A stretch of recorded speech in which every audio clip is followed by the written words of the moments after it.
యేసుక్రీస్తు శ్రేష్టమైన ఉన్నతమైన నామంలో అందరికీ వందనాలండి. దేవాతి దేవుని మహాకృపను బట్టి ప్రతి ఒక్కరికి నా ప్రత్యేకమైన వందనాలు తెలియజేస్తూ ఉన్నాను. ఈ వాక్యాన్ని అనేక మందికి షేర్ చేయమని అడుగుచున్నానండి. దేవాతి దేవుడు ఈ దినాన్న మనతో మాట్లాడుచున్న అంశం ఏంటంటే, పవిత్రమును నిష్కలంకమైన భక్తి జీవితాన్ని నువ్వు కలిగి ఉన్నావా అనే అంశం ద్వారా ఆయన ఈ దినాన్న మనతో మాట్లాడుచున్నారు. అయితే యాకోబు రాసిన పత్రిక 1వ అధ్యాయము 27వ వచనము ఇక్కడ రాయబడింది. తండ్రి అయిన దేవుని ఎదుట పవిత్రమును నిష్కలంకమునైన భక్తి ఏదనగా, దిక్కులేని పిల్లలను విధవరాండ్లను వారి ఇబ్బందుల్లో పరామర్శించుటయు, ఇహలోక మాలిన్యము తన కంటకుండా తన్ను కాపాడుకొనుటయే. దేవుడి పరిశుద్ధ వాక్యము దీవించునుగాక. ప్రార్థన. మహోన్నతుడా, మహిమగల రాజా, సర్వోన్నతుడా, సర్వాధికారి, నీ కృపగల నామంలో లెక్కించలేని స్తుతి స్తోత్రములు చెల్లించుకుంటున్నాం. నాయన, ఈ దినాన్ని మీరు మాట్లాడుచున్న లేఖనాన్ని బట్టి వందనాలు, స్తోత్రాలు ప్రభువా. నాయన, మేము ఎలాంటి భక్తి జీవితాన్ని కలిగి ఉన్నాం, నీ యందు నిజమైన భక్తి జీవితాన్ని కలిగి ఉన్నామా లేదా అని నాయన మమ్మల్ని మేము పరీక్షించుకోవడానికి సహాయం దయచేయండి. మేము ఎలా జీవించాలి, మా జీవితం ఎలా ఉండాలి, మా గమ్యం ఎలా ఉండాలో తండ్రి మాకు మార్గాన్ని చూపించండి. అయ్యా, నీకు వందనాలు.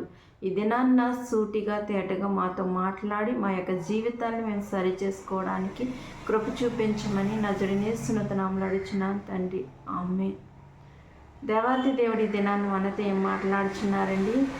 పవిత్రమును నిష్కలంకమైన భక్తి జీవితాన్ని నువ్వు కలిగి ఉన్నావా అని ఆయన ఈ దినాన్ని ప్రశ్నిస్తున్నాడు.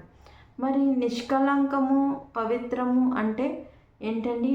మరి ఏ పాపము లేకుండా మనము జీవించే పవిత్రమైన జీవితము, మరి నిష్కలంకము ఏ కలంకము లేకుండా జీవించే జీవితాన్ని మనము కలిగి ఉండాలి. అలాగూ జీవిస్తూ ఎవరైతే మరి దిక్కులేని పిల్లలని విధవరాండ్లను వాళ్ళ ఇబ్బందుల్లో పరామర్శిస్తారో వాళ్ళే దేవునికి ఇష్టమైన వారని ఇది ఆయన తెలియజేస్తున్నారు. చాలామంది మరి దిక్కు లేకుండా మరి అనేక చోట్ల మనం చూస్తూ ఉంటున్నాం. వాళ్ళకి మనం ఏం చేయాలండి? మనం చెయ్యి అందించేవారు కూడా, అంటే మనము చేయగలిగినంత సహాయం వారికి మనం చేసేవారికి ఉండాలి. వాళ్ళ ఇబ్బందుల్లో మనం పరామర్శించాలి. ఒకవేళ మన దగ్గర ఏమీ లేదనుకోండి, మరి వాళ్ళతో మనము ప్రేమగా 2 మాటలు మాట్లాడినప్పుడు వాళ్ళకి ఎంత హాయిగా ఆనందంగా ఉంటుంది. ఎందుకంటే వాళ్ళకంటూ ఎవరు ఉండరు కాబట్టి ఎప్పుడైతే మనం ప్రేమగా వాళ్ళతో మాట్లాడతామో అప్పుడు వాళ్ళ జీవితాలు ఎంతో సంతోషంగా మార్చబడతాయండి. మనం ఏమీ చేయలేని పరిస్థితిలో మరి ఎవరైతే మరి ఇబ్బందుల్లో ఉన్నారో, ఎవరైతే దిక్కు లేకుండా ఉన్నారో వాళ్ళ యొద్దకు వెళ్ళి మరి ప్రేమగా మనం మాట్లాడితే మరి వాళ్ళు ఎంతగానో సంతోషిస్తారు. అలానే విధవరాండ్లని మరి వారిని పరామర్శించాలని దేవుని వాక్యం సెలవిస్తుంది. మరి భర్త లేకుండా విధవరాండ్లుగా ఉన్న అనేక మందిని మనం ఏం చేయాలి? మరి పరామర్శించాలని దేవుని వాక్యం సెలవిస్తుంది. ఈ దినాన్న నువ్వు ఆ స్థితిలో జీవిస్తున్నావా అని ఆయన నిన్ను ప్రశ్నిస్తూ ఉన్నాడు. మరి దేవుని యందు భయభక్తులు కలిగిన జీవితాన్ని కలిగి ఉండేవారు ఎలా ఉంటారండి? దిక్కులేని పిల్లల్ని ఆదరిస్తారంట. మరి విధవరాండ్లను వాళ్ళ ఇబ్బందుల్లో పరామర్శించేవారు ఉంటారని దేవుని వాక్యం సెలవిస్తుంది. నిజంగా మనం ఎవరికైనా సహాయం చేసినప్పుడు అది ఆత్మీయంగా చాలా సంతృప్తిని కలిగిస్తూ ఉంటుందండి. ఎక్కడ లేని సంతోషము ఆ దినాన్న మనకు కలుగుతుంది. అలాంటి అనుభవాన్ని మనం పొందుకునే వారికి ఉండాలి. ఒకవేళ మరి నువ్వు ఇతరులకి సహాయం చేయలేని స్థితిలో ఉన్నావేమో, మరి ఇతరుని నువ్వు ప్రేమించలేని స్థితిలో ఉన్నావేమో, ఇప్పుడైనా నీ జీవితాన్ని మార్చుకుని మరి దిక్కులేని పిల్లల్ని ఆదరించే స్థితిలో నీవు ఉంటావా? వారికి సహాయం చేసే స్థితిలో ఉంటావా అని ఆయన ఈ దినాన్ని నేను ప్రశ్నిస్తూ ఉన్నాడు. నువ్వెక్కడికో వెళ్ళి సహాయం చేయవలసిన అవసరం లేదు. కొన్ని సందర్భాల్లో మరి కొంతమంది మరి మన చెంతకు వస్తూ ఉంటారు. మరి వాళ్ళ ఇబ్బందులను బట్టి వారికి మనం సహాయం చేయగలిగినట్లయితే మరి దేవుడు ఎంతగానో సంతోషిస్తాడు. అలానని అందరూ అలానే వస్తున్నారని మనం అనుకోకూడదండి. మరి ఇలాగా దిక్కులేని పిల్లలము, దిక్కులేని వారమని చాలామంది మరి అందరూ ఉండి కూడా కష్టపడలేక మరి ఈ మార్గాన్ని ఎంచుకుని అనేక మంది తిరుగుతున్న వారు కూడా ఉన్నారు. కాబట్టి మనము ఎవరు నిజాయితీ కలిగి ఉన్నారో మనం గ్రహించుకునే వారికి ఉండాలని ఆయన ఈ దినాన్న మనతో మాట్లాడుచున్నారు. వాళ్ళ ఇబ్బందుల్లో, వాళ్ళ అక్కర్లో మనము తోడుగా ఉంటే, మన చేయిని వారికి అందించినట్లయితే వాళ్ళు ఎంతగానో సంతోషిస్తారు. మరి చాలామంది ఈ దినాన అనాథలుగా ఉండడానికి కారణం ఎవరంటే మరి కుటుంబ పరిస్థితుల్లో బట్టి కొంతమంది ఆ విధంగా ఉండవచ్చు. కానీ కొంతమంది మరి యవన బిడ్డలు ప్రేమ అనే మరి ప్రేమించుకొని మరి వివాహం చేసుకోకుండా బిడ్డల్ని కని చాలామంది మరి ఆ బిడ్డల్ని ఏం చేస్తున్నారండి, బయట పడేస్తా ఉన్నారు. అలాంటి పిల్లలు మరి ఏ ప్రేమ లేకుండా మరి అనాథలుగా ఉంటున్నారు. నిజమైన అనాథలు ఆలేనండి. మరి వాళ్ళు ఏం పాపం చేశారు? ఏం పాపం చేయలేదు కదండి. మరి అలా తల్లిదండ్రులు చేసిన పాపము బిడ్డలకు చుట్టుకుని వాళ్ళు అనాథలుగా మార్చబడుతున్నారు. అందుకనే దేవుడి దినాన తెలియజేస్తున్నారు కదా, ఏంటంటే మరి వివాహానికి ముందు ఎవరు కూడా ఏ పాపము చేయకూడదండి. పాపము చేసి గర్భము తెచ్చుకుని ఆ బిడ్డల్ని కానీ పక్కన పడేసేవారుగా అస్సలు ఉండకూడదు. మరి వాళ్ళు ఒక అనాథలుగా ఎవరూ లేని దిక్కులేని వారుగా పెరుగుతూ ఉన్నారు. వాళ్ళకి ఎంత మరి పుట్టుకతోనే తల్లి దూరమైపోతే, మరి తండ్రి దూరం అయిపోతే ఆ బిడ్డలు ఎంత వేదన చెందుతారండి. ఎప్పుడైనా ఎవరైనా ఆలోచించారా? చాలామంది అలానే చేస్తూ ఉన్నారు. మరి వాళ్ళు ఎంత మనస్సోభకి గురవుతారో మరి ఎప్పుడైనా ఆలోచించారా? మన ఆనందం కోసం, మన సంతోషం కోసం, మన శరీర కోరికల కోసము ఒక బిడ్డని బలి చేస్తున్నామంటే ఎంత భయంకరమైన స్థితి అండి. చాలామంది అలానే చేస్తున్నారు. కనుక దేవుడి దినాన మాట్లాడుచున్నారు. ఆయన ఎంతగానో దుఃఖపడుతున్నారు, వేదన చెందుతున్నారు. ఎందుకో తెలుసండి, మరి ఆ బిడ్డలు ఏ పాపము చేస్తుంటారు కదా. మరి వాళ్ళు అనాథలుగా ఉండడానికి కారణం ఏంటండి? కారణం ఏంటి? వాళ్ళు ఏమన్నా పాపం చేస్తారా? తప్పు చేస్తారా? వాళ్ళకి ఏమన్నా తెలుస్తుందా? ఆ వయసులో ఏమీ తెలియదు. పసికొందులుగా ఉన్నారు. తల్లి గర్భంలో నుంచి బయటకు వచ్చిన తర్వాత వాళ్ళని పెంచలేక, పోషించలేక, లేకపోతే అందరి ఎదుట అవమానం కలుగుతుందని ఆ బిడ్డల్ని విసిరి కొట్టేసేవారుగా ఉంటే మరి ఆ బిడ్డ మరి ఒక అనాథగా ఎక్కడో పెరుగుతూ ఎంత మరి నరకాన్ని, శోభని అనుభవిస్తుంది. ఎప్పుడైనా ఆలోచించారా? కొంతమంది బిడ్డల్ని పోషించుకోలేక, ఆర్థికమైన పరిస్థితులు బాగలేక, మరి తల్లి ఉంటే తండ్రి లేక, ఇలాంటి వారు చాలామంది అనాథాశ్రమంలో జాయిన్ చేస్తున్నారు. అంటే వాళ్ళు పోషించుకోలేక ఆ బిడ్డల్ని అక్కడ విడిచిపెడుతున్నారు. అది పర్వాలేదు, కానీ మరి తన శరీర యొక్క కోరికలు తీర్చుకోవడానికి మరి అనేక మంది మరి వివాహానికి ముందే పాపం చేసి బిడ్డలు కని మరి తొప్పల్లో గట్ట పడేస్తూ, చెత్తలో గట్ట పడేస్తూ ఉంటున్నారు. అది ఎంత పాపమండి. ఎప్పుడైనా ఆలోచించారా? దేవుడు ఎంత వేదన చెందుతాడో. మరి చిన్న బిడ్డలు అంటే దేవునికి చాలా ఇష్టం కదండి. ఆయన ఎంతగా ప్రేమిస్తాడు. ఎంత ఘోర పాపినైనా కూడా దేవుడు ఎంతగానో ప్రేమిస్తాడు కదా. మరి ప్రేమించే దేవుడు మనకున్నప్పుడు మరి మనము తప్పు చేసి, మనం చేసిన తప్పుని బట్టి, మనం చేసిన పాపంని బట్టి ఆ బిడ్డలు ఏం చేస్తారండి? ఆ బిడ్డల్ని ఎందుకు బలిగా ఇవ్వాలి? అందుకనే దేవుడి దినాన్ని అంటున్నాడు కదా, నువ్వు దైవభక్తిని కలిగిన స్త్రీగా నువ్వు జీవించినట్లయితే, నువ్వు దైవభక్తి కలిగిన బిడ్డగా నువ్వు జీవించినట్లయితే మరి దిక్కులేని పిల్లల్ని ఆదరించు. మరి అలానే విధవరాణులను వాళ్ళ ఇబ్బందుల్లో ఆదరించని దేవుడు మనకి తెలియజేస్తున్నాడు. పరామర్శించమని దేవుడు తెలియజేస్తున్నాడు. మరి మనకున్నప్పుడు మనం సహాయం చేయాలి. మనం లేనప్పుడు మనం వారితో ప్రేమగా మాట్లాడేవారు ఉండాలి. అప్పుడు దేవుడు మన పట్ల ఎన్ని అద్భుతాలు చేస్తాడో అవి మన ఊహకి అందని రీతిగా ఉంటాయండి. అందుకనే దేవుని వాక్యం ఇక్కడ ఉంటుంది కదా, మరి తండ్రి అయిన దేవుని ఎదుట మనం ఎవరి ఎదుట మన పవిత్రతను మన నిష్కలంకమైన జీవితాన్ని కలిగి ఉండాలంటే దేవుని ఎదుట మన పవిత్రంగా ఉండాలి. అదేవిధంగా నిష్కలంకము ఎలాంటి కళంకము లేని వారుగా ఉండాలి. అలాంటి భక్తి జీవితాన్ని కలిగి ఉండి మరి అనేక మంది మరి విధవరాండ్లను మరి దిక్కులేని వారిని ఆదరించేవారు ఉండాలండి. ఎవరికైనా ఏమన్నా లేనప్పుడు మనం సహాయం చేసామనుకోండి, అది చాలా ఆనందాన్ని ఇస్తుంది, ఆత్మ సంతృప్తిని కలిగిస్తుందండి. మనం ఏదైనా వస్తువు కొనుక్కున్నప్పుడు, మనకి నచ్చింది ఏదైనా ఒక డ్రెస్ కొనుక్కున్నప్పుడు, మనకు నచ్చింది ఏదైనా మనం కొనుక్కున్నప్పుడు కొంచెం మనకి చాలా సంతోషంగా ఉంటుంది. ఆ సంతోషం వేరు. మనము ఒకరి ఇబ్బందిలో మనం సహాయం చేసినప్పుడు మనకి కలిగే ఆత్మ సంతృప్తి వేరుగా ఉంటుంది. అలాంటి సంతృప్తి ఒక దినాన నేను పొందుకుని ఉన్నాను. అది నేను ఎప్పటికీ మర్చిపోలేను. నాకు చాలా ఆ రోజు మరి చాలా ఆనందం వేసింది. ఆ రోజు నేను పట్టలేనంత సంతోషంగా ఉన్నాను. అంత సంతోషాన్ని ఇచ్చింది.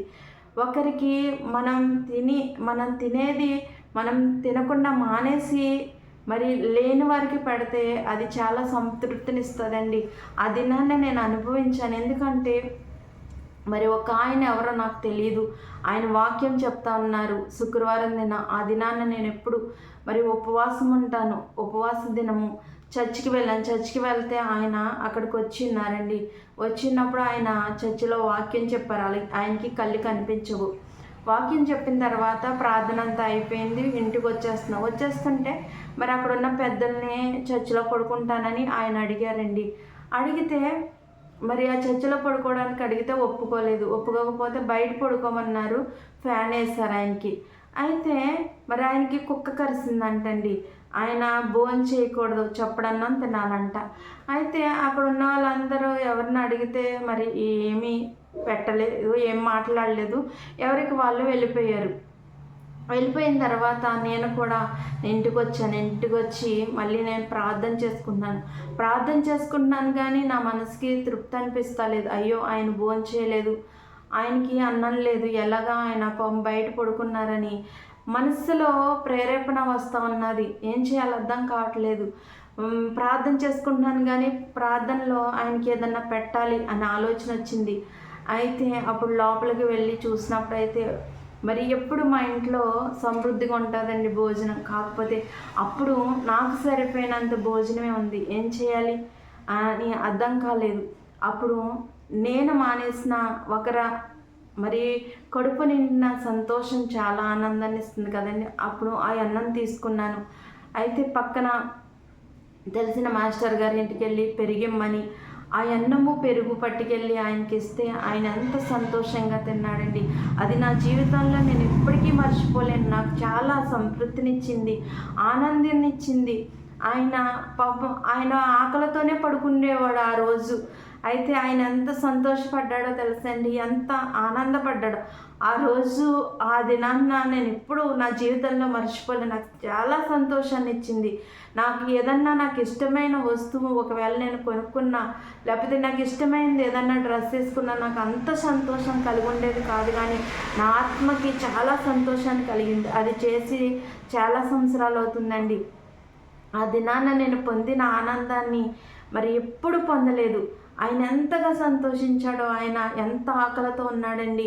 మరి తిన్న తర్వాత పట్టుకుని వచ్చేసిన తర్వాత తెల్లవారి రోజున మరి మా ఇల్లు ఎక్కడో ఆయన కనుక్కుని వచ్చి ప్రార్థన చేసి, అమ్మ నిన్ను గొప్పగా దేవుడు ఆశీర్వదిస్తాడు, నిన్ను ఉన్నతంగా దేవుడు ఉంచుతాడని ఆయన చెప్పి వెళ్ళాడండి. అది ఎప్పటికీ నేను మర్చిపోలేను. ఆ రోజు నేను పడిన ఆనందము, నాకు కలిగిన సంతోషము చాలా, అంటే ఒక పూట మనము తినకపోతే మనకేమి కాదండి. కానీ నా ద్వారా ఒకరు ఆ దినాన్న తన ఆకలి నేను తీర్చగలిగాననే సంతోషము నాకు చాలా చాలా ఆనందాన్ని ఇచ్చింది ఆ దినాన్న. అలాంటి సందర్భాల్లో మరి మనం చేసినప్పుడు మనకి ఆత్మకు సంతృప్తి కలుగుతుంది. మనం కొనుక్కునే వస్తువులో లేకపోతే మనకు వేసుకునే డ్రెస్సుల ద్వారా వచ్చే సంతోషం కంటే అలాంటివి చేసినప్పుడు ఆత్మకు సంతృప్తి కలుగుతుంది. ఆ రోజున్న సంతోషము ఆనందం వేరు. అలానే మా అమ్మగారి బర్త్డేకి, మా అమ్మగారు చనిపోయారు, మా అమ్మగారి బర్త్డేకి ఆవిడని జ్ఞాపకం చేసుకుని కొంతమందికి మరి ఆహారం ఇచ్చాము. ఆ దినాన్ని కూడా చాలా సంతోషంగా అనిపించిందండి. మరి వాళ్ళకి ఏమీ లేకుండా వాళ్ళు ఎలా ఉంటున్నారు, ఒక వృద్ధాశ్రమంకి వెళ్ళాము. ఆ యొక్క వృద్ధాశ్రమంలో మరి ఒక స్త్రీ అంతమందిని చూసుకుంటుంది. మరి ఆవిడ ఎవరి దగ్గర ఎవరన్నా ఇస్తే తీసుకుంటుంది, ఎవరి దగ్గర ఏమీ ఆశించే వ్యక్తిగా ఆమె నాకు అనిపించలేదు. మరి అంతమంది ఆమెను చూస్తూ ఉంటే వాళ్ళ దగ్గరికి వెళ్ళినప్పుడు మరి వాళ్ళతో కొంచెం సమయాన్ని గడిపినప్పుడు చాలా సంతోషాన్ని కలిగిందండి. అలాంటి రీతిగా మనం జీవించినప్పుడు దేవుడు మనల్ని ఎంతగానో హెచ్చిస్తాడు, మనల్ని బలపరుస్తాడు. అంత మాత్రమే కాకుండా మరి ఈ దినాన్ని కూడా కొంచెం మనసుకి సంతృప్తి అనిపించే పని మరి మనం చేస్తున్నప్పుడు చాలా ఆనందం కలుగుతుంది.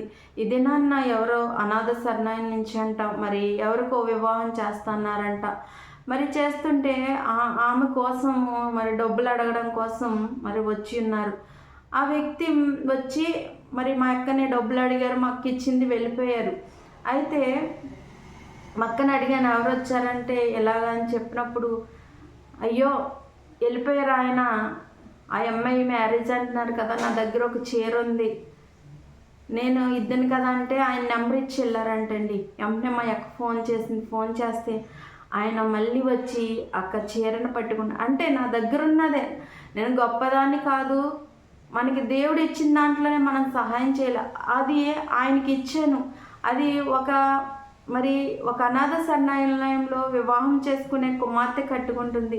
ఎంత సంతోషాన్ని కలిగిస్తుంది కదండి. ఈరోజు కూడా నాకు చాలా సంతోషంగా ఉంది. ఎందుకంటే నేను ఉపవాసం ఉన్న దినాన్న ఈ విధమైన పనులు చేస్తే అలా ఆత్మకు సంతృప్తి అనిపిస్తుందండి. శుక్రవారం దినం నాకు చాలా ఇష్టమైన దినం. ఎందుకంటే నేను 7th క్లాస్ చదువుతున్న కాడి నుంచి శుక్రవారాలు ఉపవాసం చేయడం ప్రారంభించాను. నేను 7th క్లాస్లో ప్రారంభించాను. అప్పటి నుంచి ఇప్పటి వరకు నేను ఎప్పుడు మానలేదండి. ఎప్పుడు ఉపవాసం చేయకుండా ఉండటం మానలేదు. దేవుడు అది నాకు ఇచ్చిన గొప్ప ధన్యత అనుకుంటాను. శుక్రవారం దినాన్న నాకు చాలా ఇష్టమైన దినం. అందుకనే మరి ఈ దినాన్ని కూడా నాకు చాలా సంతృప్తి ఇచ్చింది. నా దగ్గర ఉన్నదే నేను ఇచ్చాను, గొప్పదేమీ లేదు, కానీ నా ఆత్మకు సంతృప్తిని కలిగించింది. అలాంటి పనులు మనం చేసినప్పుడు మనకి ఎంత ఆనందంగా ఉంటుంది కదండి, ఎంత సంతోషంగా ఉంటుంది కదా. మనం సంతోషించిన దానికంటే మనం చేసిన దాన్ని బట్టి దేవుడు ఎంతగానో సంతోషిస్తాడు. వాళ్ళకి సహాయం చేస్తే వాళ్ళు నిజంగా మరి వాళ్ళకి ఇస్తున్నారా లేదనేది మనకు తెలియదు, కానీ అలాగ వచ్చినప్పుడు మనం ఇచ్చాము, మరి మనం ఇచ్చింది ఎవరు చూస్తారండి? దేవుడు చూస్తాడు. మరి దేవుడు నా బిడ్డ లేకపోతే నా కుమార్తె నా కుమారుడు అయ్యో సహాయం కావాలని వచ్చారు, వాళ్ళకి సహాయం చేస్తున్నారని ఎంతగానో సంతోషిస్తాడు. అలాగూ జీవించాలని ఆయన ఈ దినాన్న మనతో మాట్లాడుచున్నారు. అంత మాత్రమే కాకుండా ఇహలోక మాలిన్యం అంటకుండా మనం జీవించేవారు ఉండాలి. ఇహలోక మాలిన్యం అంటే మరి సినిమాలు చూడడం, సీరియల్ చూడడం, లేకపోతే పాపం చేయడం, గంజాయి, మత్తు పదార్థాలు, ఇవన్నీ లోక సంబంధమైన ఏటిని మనం కలిగి ఉన్న ఇహలోక మాలిన్యం మనకు అంటినట్టేనండి. అలాంటి మాలిన్యము లేకుండా మనం పవిత్రంగాను నిష్కలంకముగాను పరిశుద్ధంగాను జీవించాలని దేవుడి దినాన్న మనకు తెలియజేస్తున్నారు. కాబట్టి అలాంటి జీవితాన్ని మనం జీవించడానికి మనం ఏం చేయాలండి? దేవుని యందు పవిత్రంగా జీవించాలి. రెండవదిగా నిష్కలంకంగా జీవించాలి. అలాంటి భక్తి జీవితాన్ని కలిగి ఉండి మరి దిక్కులేని పిల్లలకి సహాయం చేసేవారుగా, ఎదవరాల్ని పరామర్శించేవారుగా మనం జీవించినట్లయితే మన జీవితానికి ఒక సంతృప్తి కలుగుతుంది, ఆత్మకు సంతృప్తి అనేది కలుగుతుంది. అలాగూ జీవించాలంటే మనం దేవుని యందు భయభక్తులు కలిగి ఉండాలి. దేవుని అనుసరించి మనం నడుచుకునేవారుగా ఉండాలి. అలాగూ జీవించడానికి మరి ఇబ్బందుల్లో ఉన్న వారికి మనం సహాయం చేసేవారు ఉండడానికి పరిశుద్ధాత్ముడు యొక్క వాక్యము ప్రతి ఒక్కరి జీవితాల్లో ఫలింపజేయునుగాక. ఆమేన్. అందరికీ వందనాలండి. ప్రార్థన. మహోన్నతుడా, మహిమగల రాజా, సర్వోన్నతుడా, సర్వాధికారి, నీ కృపగల నామంలో లెక్కించలేని స్తుతి స్తోత్రములు చెల్లించుకుంటున్నాను తండ్రి. ఈ దినాన్ని మీరు మాట్లాడిన ప్రతి లేఖనాన్ని బట్టి వందనాలు, స్తోత్రాలు ప్రభా. ఆయన ప్రభా, హిదవరాండలను వాళ్ళ ఇబ్బందులు పరామర్శించేవారుగా, దిక్కులేని వారికి సహాయం చేసేవారు ఉండడానికి నాయన ప్రభా, చిన్న ప్రార్థన దేని ప్రతి సన్నిధానం చేర్చుకోమని నజరేయుని యేసునామమున అడుగుచున్నాను తండ్రి. ఆమేన్. అందరికీ వందనాలండి.